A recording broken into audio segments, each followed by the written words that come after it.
Hello friends, welcome to my channel GK study point.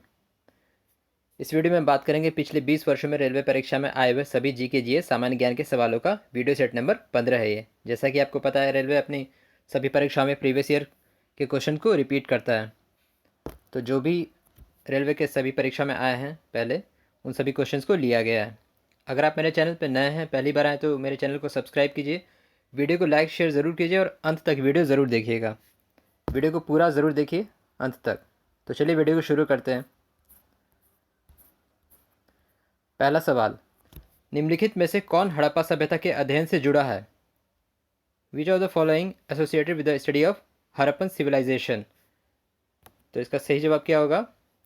Option number A, M S Vats. M S Vats क्या है पूरा नाम इनका? माधव स्वरूप वत्स। माधव स्वरूप वत्स कौन थे ये? ही वॉज फेमस आर्कोलॉजिस्ट और Sanskrit scholar.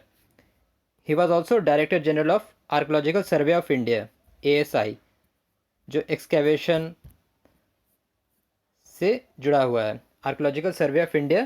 And he was famous for excavation of Harappan civilisation, Harappan culture. तो इनका ही नाम जुड़ा है हड़प्पा सभ्यता के अध्ययन से, माधव स्वरूप वत्स। अंटार्कटिका पर ओजोन होल की खोज कब की गई? The ozone hole over Antarctica was discovered in, क्या होगा इसका सही जवाब? ये होगा ऑप्शन नंबर बी, 1984, 1984। किसके द्वारा की गई थी ये? नासा के द्वारा।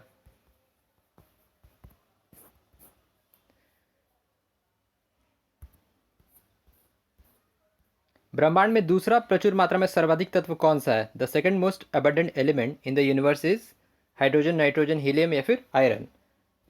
तो कौन सा है? तो सही जवाब होगा ऑप्शन नंबर सी, हीलियम। तो हीलियम जो है पूरे यूनिवर्स में, it comprises of 25% of atoms after hydrogen. जो सबसे ज़्यादा एबंडेंट है यूनिवर्स में वो हाइड्रोजन। और दूसरा ये पूछ रहा है, अब पहला पूछता नहीं है, ज़्यादा पूछता है, दूसरा तीसरा इस तरीके से सवाल आता है।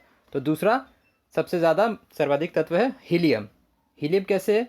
क्योंकि जो गैलेक्सी स्टार्स में ज़्यादा हाइड्रोजन होते हैं, वो ज़्यादा हाइड्रोजन एटम्स फ्यूज़ कर जाते हैं हीलियम एटम्स में। इस वजह से हीलियम हाइड्रोजन के बाद सेकेंड मोस्ट अबंडेंट एलिमेंट है यूनिवर्स में।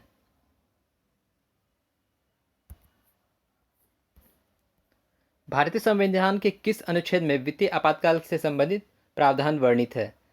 इन which article of Indian constitution provision for the financial emergency has been mentioned? किस आर्टिकल में, अनुच्छेद में? तो इसका सही जवाब होगा ऑप्शन नंबर डी, अनुच्छेद 360 यानी आर्टिकल 360। तीन आपातकाल दिए गए हैं, 352, 356 और 360। 352 क्या है? राष्ट्रीय आपातकाल, नेशनल इमरजेंसी। 356 है राष्ट्रपति शासन लागू। और 360 है वित्तीय आपातकाल यानी financial emergency to the president, यानी राष्ट्रपति को। निम्नलिखित में से कौन एक औद्योगिक वित्त संस्थान नहीं है? Which of the following is not a industrial finance institution? UTI, NABARD, ICICI या फिर SFC? तो इसका सही जवाब होगा option number B, NABARD, national bank for agriculture and rural development. तो नाबार्ड किसको सपोर्ट करता है? एग्रीकल्चर सेक्टर और रूरल डेवलपमेंट के ग्रोथ एंड फिनेंस सपोर्ट को देखता है नाबार्ड। नाबार्ड का हेडक्वार्टर कहाँ है? मुंबई में। Who is the chairperson of NABARD? Harsh Kumar Bhanwala. सबसे कम उम्र का कांग्रेस अध्यक्ष कौन था?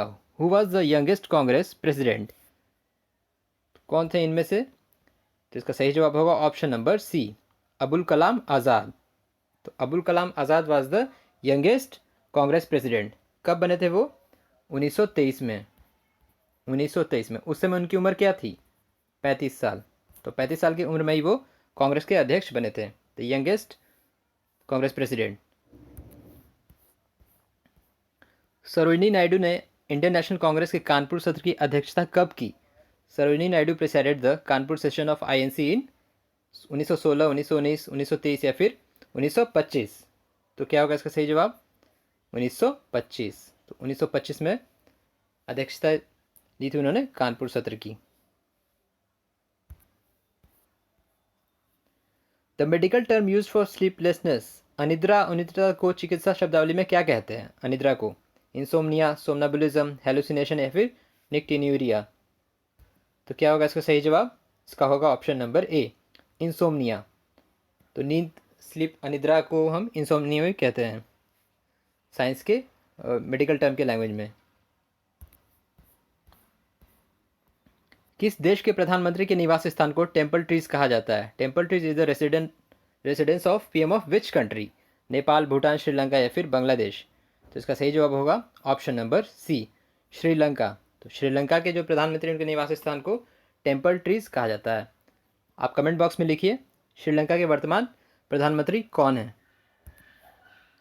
फ्रेंड्स, वीडियो को लाइक शेयर ज़रूर कीजिए, एंड तक देख रहे हैं आप, मैं ऐसे उम्मीद करता हूँ आपसे।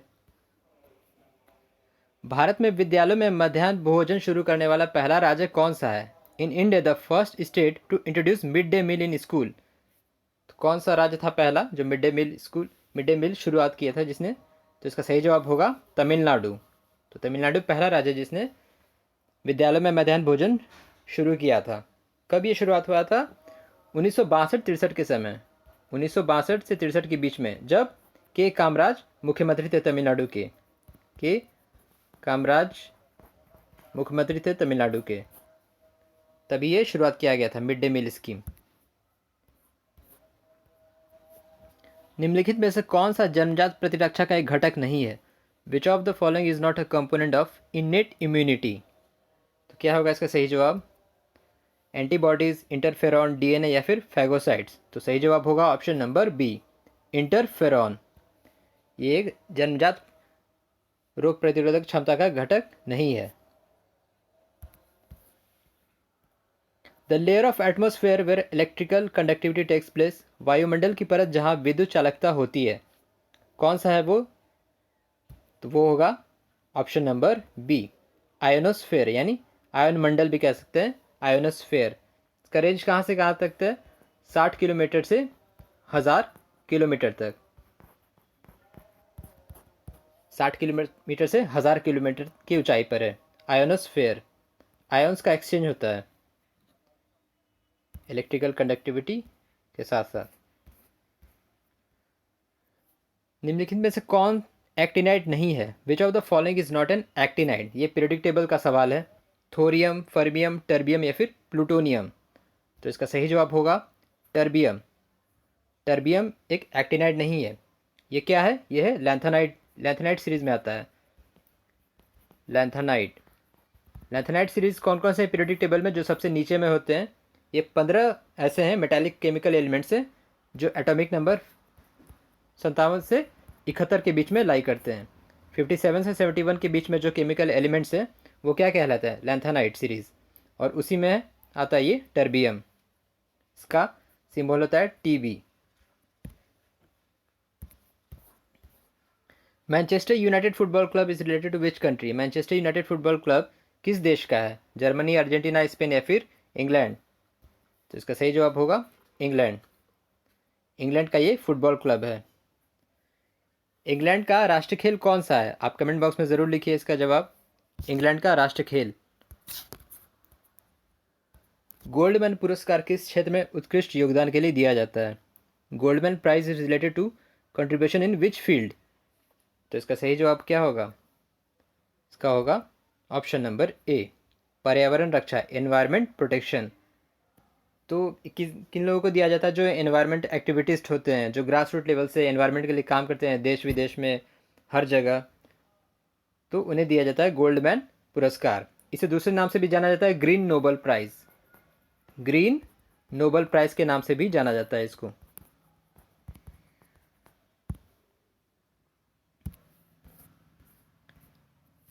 The enzyme present in pancreatic juice that converts proteins to amino acid.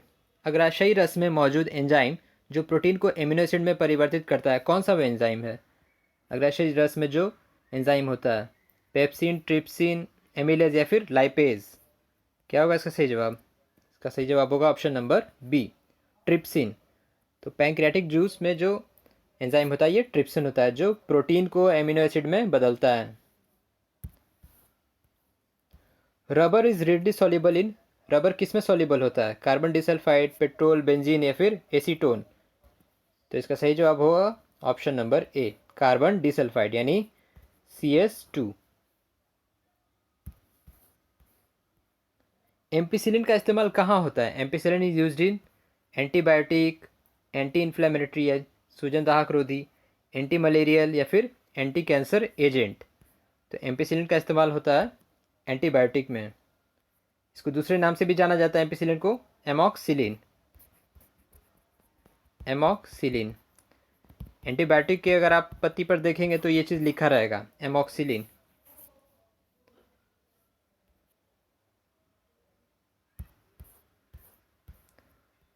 Confucianism is the main religion of Confucius धर्म किन दो देशों का मुख्य धर्म है? तो कौन सा होगा वो दो देश? तो चीन और ताइवान। चाइना, चीन और ताइवान का मुख्य धर्म है कन्फ्यूशियस धर्म। आज का आखिरी सवाल, विश्व प्रेस स्वतंत्रता दिवस प्रतिवर्ष कब मनाया जाता है? World press freedom day is celebrated every year on 3 मई, 4 मई, 8 मई या फिर 9 मई? तो इसका सही जवाब होगा ऑप्शन नंबर ए, 3 मई को मनाया जाता है world press freedom index, world press freedom day, sorry, विश्व प्रेस स्वतंत्रता दिवस, ये 3 मई को मनाया जाता है। तो फ्रेंड्स, वीडियो कैसा लगा आपको? अगर आप मेरे चैनल पर नए हैं तो वीडियो को लाइक शेयर ज़रूर कीजिए, चैनल को सब्सक्राइब ज़रूर कीजिए। So thank you very much for watching.